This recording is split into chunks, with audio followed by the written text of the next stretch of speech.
We have seen one estimate that says it would cost $88 billion to deport 1 million people a year. I don't know if that's accurate or not. Is that what American taxpayers should expect? What price do you put on national security? Is it worth it? Is there a way to carry out mass deportation without separating families? Of course there is. Families can be deported together.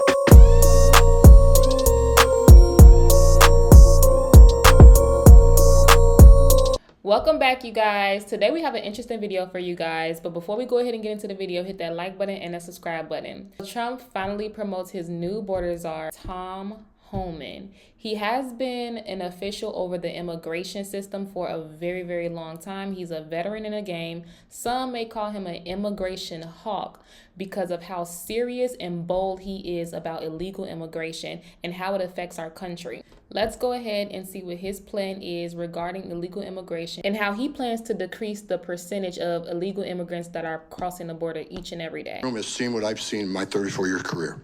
Very well. No one has experienced what I've experienced. I've saw many dead bodies coming across this border. And you want to talk about the memo? This memo is one option to stop death.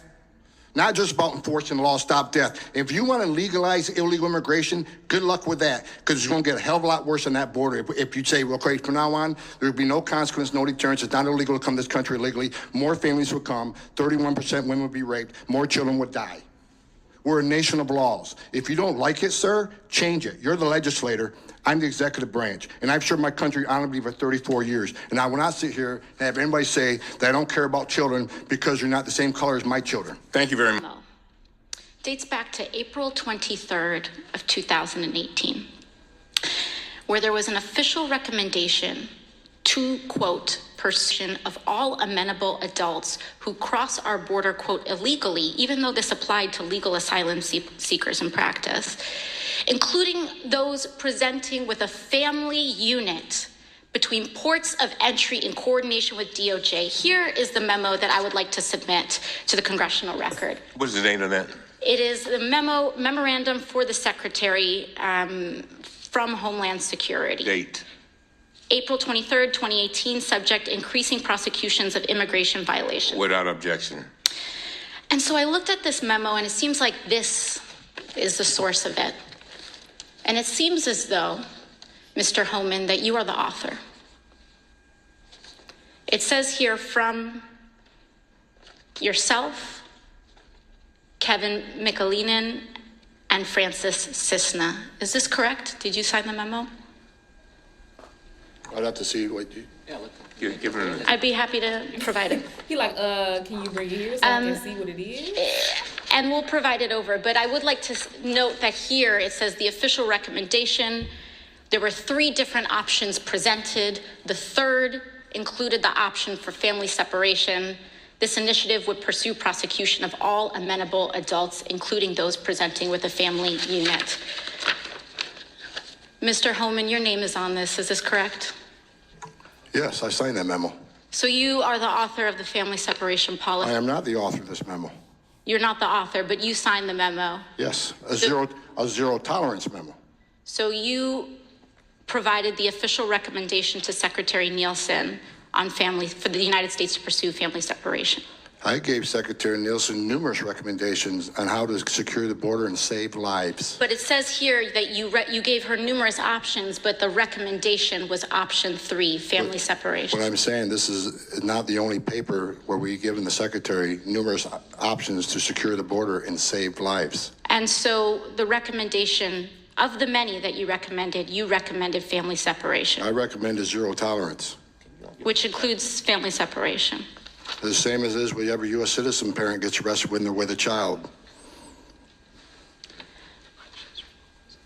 Zero tolerance was interpreted as the policy that separated children from their... If I get arrested for DUI and I have a young child in the car, I'm going to be separated. When I was a police officer in New York and I arrested a father for domestic violence, I separated that father Mr. from his Homan, family. with all due respect, legal asylees are not charged with any crime.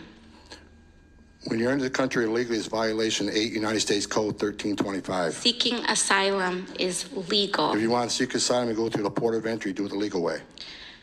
The Attorney General of the United Talk States about has made it. that clear. Okay. People shouldn't be separated from their family, but at the same time, that is the risk that you take when you decide to do something as illegal as coming into a country without papers, coming into a country in a legal way. You set yourself up to be separated from your family. And a lot of people separate themselves from their family in general, just trying to come over here illegally. And so it's like, you can't help, like, unfortunately, you cannot serve everybody. Somebody's going to be disappointed somewhere in some area. There's no way you can make every single body happy. But as far as security goes, in any other country that you go to, you cannot just go there illegally. You have to go in the legal way. You have to be accounted for. People have to know that you're here. They need to know your background. Where did you come from? And different things like that. So here's Tom Homan explaining how he's dealt with the illegal immigration system for the longest, how from his viewpoint of having different presidents in office, how important illegal immigration has been to our country and his experience.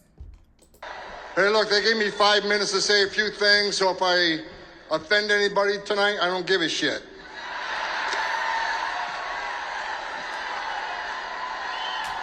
Because I'm pissed off. I walk in here tonight and several people stop me and said, why are you always pissed off on TV? Why are you always pissed off when you testify in front of Congress? Because I'm pissed off. We handed this administration the most secure border in my lifetime, and they unsecured it on purpose. And that should piss you off. I worked for 6 presidents, starting with Ronald Reagan. Every president I ever worked for took steps to secure the border because they understood you can't have strong national security if you don't have border security. No one did it better than President Trump. What he did was unprecedented. He happens to be the greatest president in my lifetime.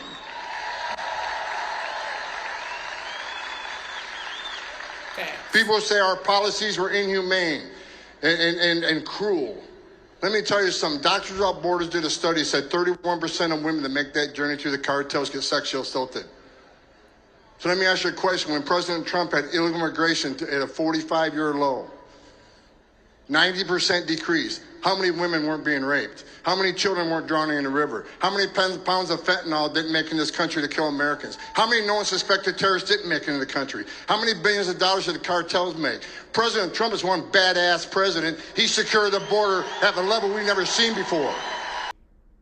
And that's facts. You know, you can't be a strong country if your border is allowing different type of people coming over here illegally where we have no record of them. They probably don't even like the U.S. And we're not talking about the ones who come here. They just want to start their family in a better place. They want to be an American citizen. They love this country. We're not talking about those people. And I'm pretty sure that things will be set up for them to come in legally in a proper manner so that they can have that American dream that they want. Now, at the end of the day, it's either going to be all bad or all good. There's really truly no in between. You see what I'm saying? So if you just open up the border and just let everybody come in here illegally, it can get so bad and so heavily populated, and people could trash America, just like, you know, these last couple of years where people just don't care about America, but they're here and they don't treat this country kind. They don't treat the people in this country kind from all over. It is not just talking about Mexico or any specific demographic. It's just illegal immigrants all over the globe. All over the globe.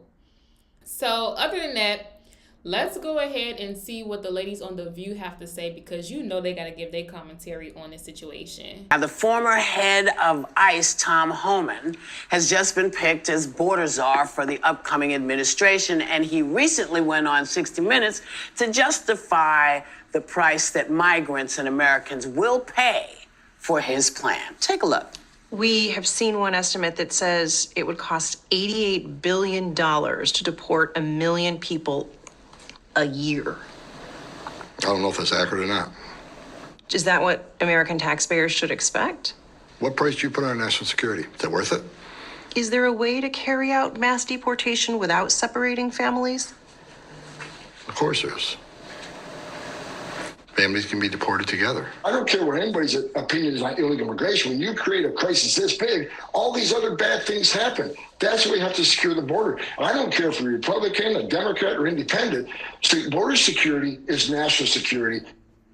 So perhaps that means that they will go back to the plan that was that both the Republicans and the Democrats were going to do at the border and was stopped by you know who. So maybe that's in his mind, that there is something to do there. You realize, I mean, it's chilling what he just said. You realize that when he says, yes, families can be deported together, what he is saying is that U.S. citizens can be deported. What he is saying is, if the parent is undocumented and they have U.S. citizen children or U.S. citizen spouse, or and you don't want to separate them, then let's deport the U.S. citizens. Look, she's doing too much. What he's saying is that, yes, if you feel a way about your friend or your family member who is going to be deported back, who is illegal, then a chance for them to be together is for the family to choose if they want to be deported with them. That he's not going to force them to go or anything. But like, for an example, my mom, if let's just say I was illegal and my mom wasn't, then if they would deport me, my mom, she's not going to let me go back by myself. No, there's no way in heck she would. She's going to say, no, I'm going to come back with her. And we're going to do things the right way. And then she's going to come back with me. So there's a way you can look at this. You can look at this in a positive way. If we choose to look at it in a negative way, then nothing's going to get resolved. But if we choose to look at it in a positive way and say, okay, yes, this is happening. Mass deportation is about to happen. But what can we do from here, right? Families. If somebody that you love or somebody that you know is going to be deported back to their country, what you can do is you can go with them, save up some money, go with them, establish a good living condition for them in their country, and go back and forth. Because I'm pretty sure if you're legal and you're considered a U.S. citizen, you can pretty much come back and forth, right? So make sure that they have everything that they need. Be a warrior for them. Get the documents that they need, the money that they need, the paperwork that they need, so that they can be solidified legally enough to come back. And then you're going to venture off back with them. So there's a brighter way to look at it.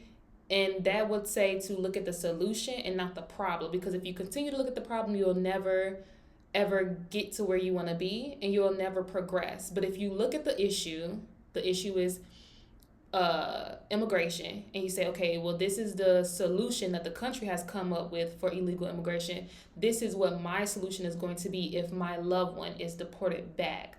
I am going to save up money. I am going to go back with them, make sure they're in a good place where they are, help them get all of their legal documents, help them through the process with my wisdom, with my expertise. Since being born here, I'm going to help them and bring them back.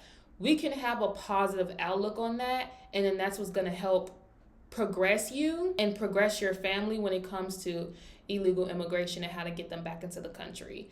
That's a bonus. That's a bonus because you have a way of getting them here, getting them back here. So, yeah. Donald Trump won the electoral vote. He won. He's going to win the House. He won the Senate. For all effects and purposes, he's got the Supreme Court. They've given him immunity. This is what the country voted for. This is, a lot of people thought that when he talked about mass deportations, he wasn't being serious.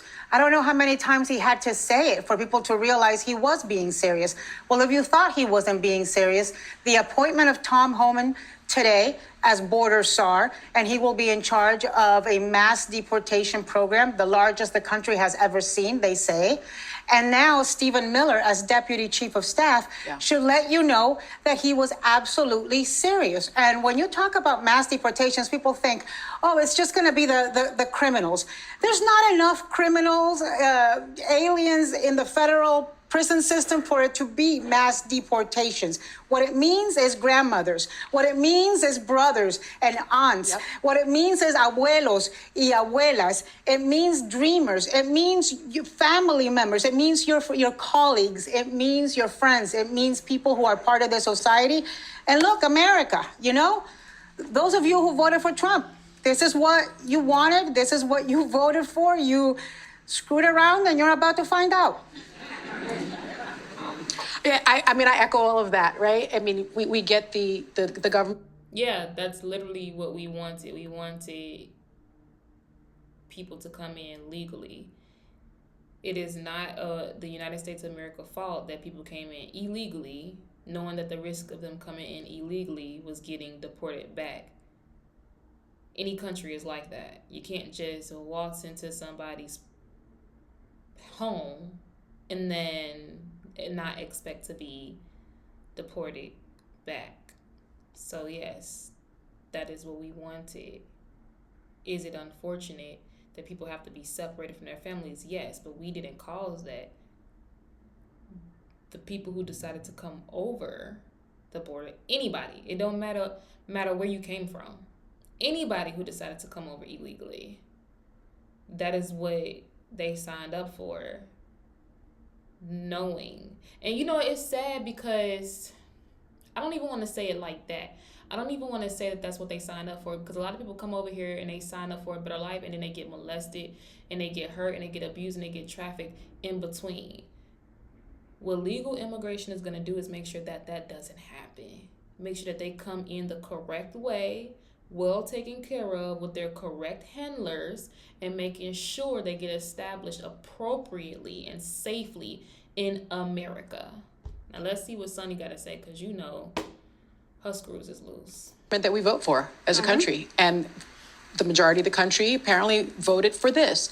And you know, I think it's really loud and clear that what he said, he meant. And if you look at Homan's background, he was a contributor to Project 2025. He was a police officer, which I find really rich because he was appointed by a convicted felon. I don't think she understands anything. Did we already say that Project 2025 has nothing to do with Trump? Why she keep saying that? He also was a United States Border Patrol agent, a special agent with the former Immigration and Naturalization Service. Mm-hmm. So this is his thing. This is his background. But what I would like to point out is that there is no correlation between undocumented people and a rise in crime. That's statistically accurate. Immigrants, including undocumented immigrants, are less likely to commit crimes in the United States. So this notion somehow that it's about national security, I think is just false. I think this notion really is about otherization of people. Mm-hmm. I think it's about a culture war. And I'm sad for the country, quite frankly. Well, I think that the weaponizing of immigrants or equating immigrants to criminals was feeding off people's fears, because the statistics don't support that. But there is a problem at the border, and there's been a problem for decades and decades, and every administration has come through here and no one has fixed it. It ballooned in this last administration, and that's what the people voted on, a referendum on that. Because right now, one thing I've never understood, and I actually think we'll wait to see how this looks, but either we have laws at the border or we don't. We're asking people to get in line to come into this country while incentivizing people not waiting in the line. Like we've seen things where sanctuary cities like California and Illinois, it's kind of like get to the country, like kick the can. If you get to base, though, you're going to be fine. You also have Tim Walz signed into legislation in Minnesota that allowed undocumented immigrants to receive free in-state tuition. All of these are lovely in spirit, but there are people that can't pay for food for their own families. In New York, they were giving $500 meal cards, and obviously we want to help someone for the humane interest, but there's a lifeboat here. And I think the rage about the border was also people here that are maybe insecure, homeless at times, making ends meet, and they don't have they can't send their kid to college. That's the outrage of what I saw the voters. You got to help in-house first before you can even just think about outhouse in general. So people in this country are poor, they are born here, they are struggling, and they have a hard time getting benefits that an illegal can just get automatically just by being an immigrant. It's both issues. It's the immigration issue is the taxes are going to not just immigrants, but it's going to other organizations that have nothing to do with nothing. And it's not going back to the people who actually live here. It's very hard for them to get government assistance. The people who are born here, it's very hard for them to get any type of help. And we've made immigrants a top priority in this country, which is why they're able to basically get their rent paid for 7 months on end, and there's people out here who's born here who can't even get on the list or have been on the wait list for years just to get that assistance. So yeah, what do you guys think? Put it in the comments. Do you guys think that mass deportation is going to hurt or help? If you agree, definitely put it in the comments. If you disagree, also put it in the comments, but be respectful to each other, guys, because we all want to be able to have a healthy debate and healthy opinion, and just come to some type of agreement somewhere, some way, somehow, right? So again, I would like to see immigration take a little bit less time for legal immigrants to come over. I would like to see that. I would like to definitely see the border more secure, so that less crime is happening, less trafficking, less rape. I would love to get to know the people who come here. I would love to know who they are, what their first name is, their last name, where they come from, different things like that, right? They need to be documented. We need to know who they are, just as well as the government knows who we are. By our information, we need to know who they are too as well. So on a positive note, if your family member, friend, or loved one is deported and you care that much, then make sure you do everything in your ability to make sure not only when they get deported that they're set up in a proper way out there, and then also help them get all of their legal documents so that they can come back even faster. So that's on a positive note. All right, guys, I will see you in my next video. Stay blessed.